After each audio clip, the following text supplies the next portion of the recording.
दुनिया में आई महामारी का कौन है जिम्मेदार? एक वायरस के सामने विज्ञान में लाचार। इंसानों ने संभाला मोर्चा तो धर्मगुरु क्यों है फरार?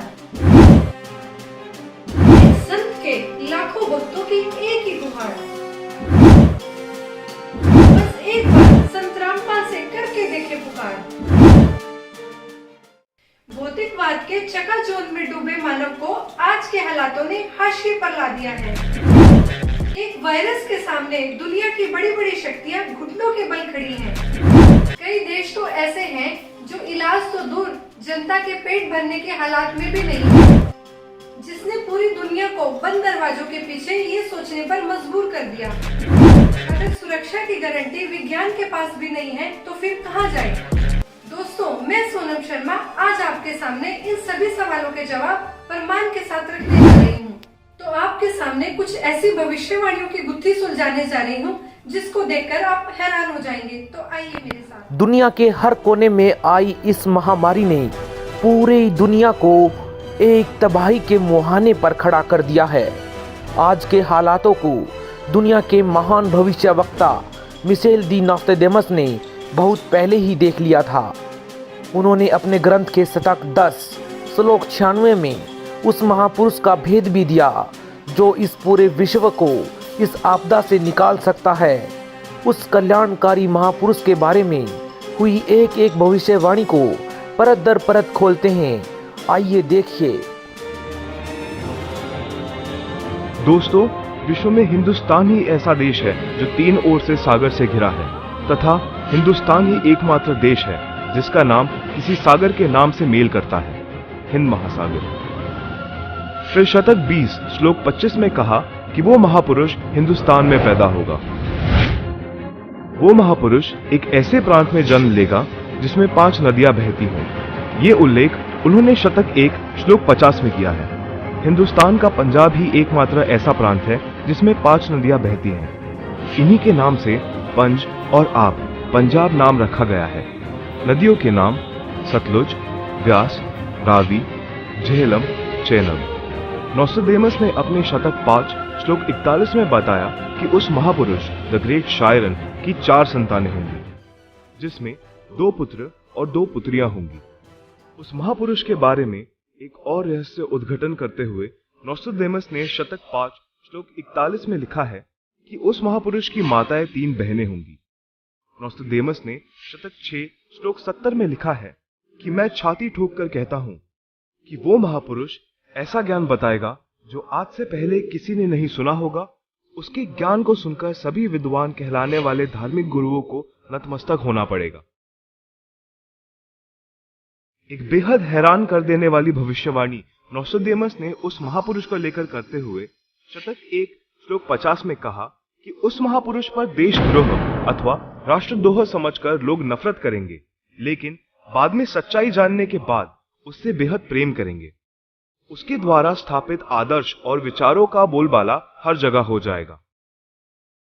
नोस्ट्राडामस ने शतक 20 श्लोक 25 में कहा है कि वह ना तो क्रिश्चियन होगा ना मुसलमान होगा, वो केवल हिंदू ही होगा। शतक 6 श्लोक 70 में नोस्ट्राडामस ने कहा कि वो महापुरुष पूरे विश्व का संचालक होगा। वो महापुरुष विश्व विजेता होगा। शतक 2 श्लोक 79 में बताया है कि वो महापुरुष सर्व समाज से सत्य साधना करवाएगा। वो महापुरुष अपनी सत्य साधना बताएगा तथा इस क्रूर भूमि काल लोक से मुक्त करवाएगा। शतक 1 श्लोक 50 में कहा है कि वो महापुरुष अपने ज्ञान के बल से सब राष्ट्रों को नतमस्तक करेगा और उसके प्रचार को रोकना नामुमकिन होगा। मैं नोस्ट्राडामस आपको स्पष्ट कर दूं कि उस महान संत की उपेक्षा न करें। उस महान संत को आराध्य देव मानकर उसकी पूजा करना आपके लिए बहुत हितकारी होगा। जी हाँ, जगत गुरु तत्वदर्शी संत रामपाल जी महाराज ही वो महापुरुष है जो इस पृथ्वी और मानवता का उद्धार करने के लिए हिंदुस्तान में जन्मे हैं। जगत गुरु तत्वदर्शी संत रामपाल जी महाराज ही वो महापुरुष है जिनके बारे में दुनिया भर के भविष्यवक्ता अपनी भविष्यवाणियों में कहते आए हैं। जी हाँ, संत रामपाल जी ही वो महापुरुष है जिनके 2 पुत्र और 2 पुत्रियां हैं और उनकी माताएं 3 बहनें हैं। वो महापुरुष संत रामपाल जी महाराज ही है जिनका जन्म 8 सितंबर 1951 में पंजाब प्रांत में हुआ। सन 1966 में हरियाणा प्रांत पंजाब से अलग हुआ था। जी हाँ, वो महापुरुष संत रामपाल जी है जिन्होंने दुनिया के सारे संतों को आध्यात्मिक ज्ञान चर्चा में निरुत्तर किया है। उनके आध्यात्मिक ज्ञान का लोहा सारी दुनिया मानती है।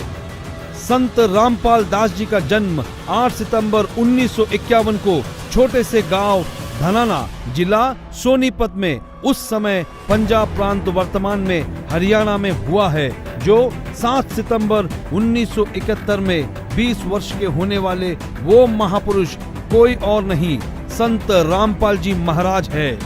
अपने ज्ञान के बूते संसार को हैरान करने वाले वो महापुरुष संत रामपाल जी महाराज है। देशद्रोह का झूठा मुकदमा जिन पर लगा है वो कोई और नहीं, संत रामपाल जी ही है, जिनके सिर पर सफेद बाल है और न दाढ़ी और न मूछ है। वो संत रामपाल जी ही है। दुनिया से सारी बुराइयों को खत्म करने वाले कोई और नहीं, वो संत रामपाल जी ही है। संत रामपाल जी ने दैवीय शक्तियों का ज्ञान दिया जो आज तक संसार के लिए रहस्य बनी हुई थी कि गीता अध्याय 18 श्लोक 62 में गीता ज्ञान बोलने वाला अपने से अन्य किस परमेश्वर की शरण में जाने को कह रहा है। अर्जुन ने गीता अध्याय 8 श्लोक 1 में पूछा कि आपने गीता अध्याय 7 श्लोक 29 में जिस तत्व ब्रह्म के विषय में बताया है वह कौन है। उसके उत्तर 8वें अध्याय के श्लोक 3 में दिया है। कहा है कि वह परम अक्षर ब्रह्म है जिसके विषय में संत रामपाल जी ने संपूर्ण ज्ञान अपने सत्संगों में दिया है। अधिक जानकारी के लिए पढ़े पुस्तक ज्ञान गंगा, गीता तेरा ज्ञान अमृत, जीने की राह, अंधश्रद्धा भक्ति, खतरा ए जान। www.jagatgururampalji.org से निःशुल्क डाउनलोड करके अपनी शंका का समाधान करें तथा अपना जीवन धन्य बनाए। भाई बाले वाली जन्म साखी श्री गुरु नानक देव जी में कहा है कि वह महापुरुष पंजाब प्रांत की धरती पर श्री नानक जी के सचखंड जाने के सैकड़ों वर्ष पश्चात जाट जाति में जन्म लेगा।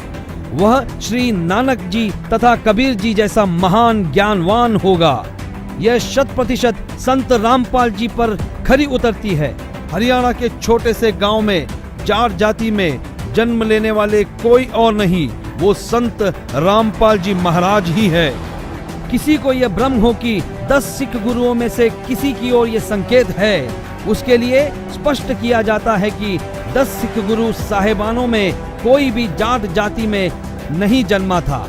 इसलिए यह भी संत रामपाल जी का पक्ष दृढ़ करती है। संत रामपाल जी पवित्र हिंदू धर्म में जन्मे हिंदू है। यही सनातन धर्म का पुनः उद्धार करेंगे जो नोस्ट्राडामस ने कहा है। वह छोटा सा गांव धनाना, जिला सोनीपत है, जिसमें इनका जन्म हुआ। जो देहाती गृहस्थी व्यक्ति दुनिया को शिष्टाचार, आपसी भाईचारे का पाठ पढ़ाकर बिखरे बटे मानव समाज को एक करेगा, नई सभ्यता की नींव रखेगा। सर्वप्रथम अपने हिंदू बंधुओं को ज्ञान समझाएगा। वे ऐसे हड़बड़ाकर उठेंगे जैसे कोई गहरी नींद से जागता है। भारत के देहात से उठी आध्यात्मिक क्रांति नास्तिकता का नाश करके आंधी की तरह पूरे विश्व को ढक लेगी। यह ज्ञान इन पुस्तकों में है।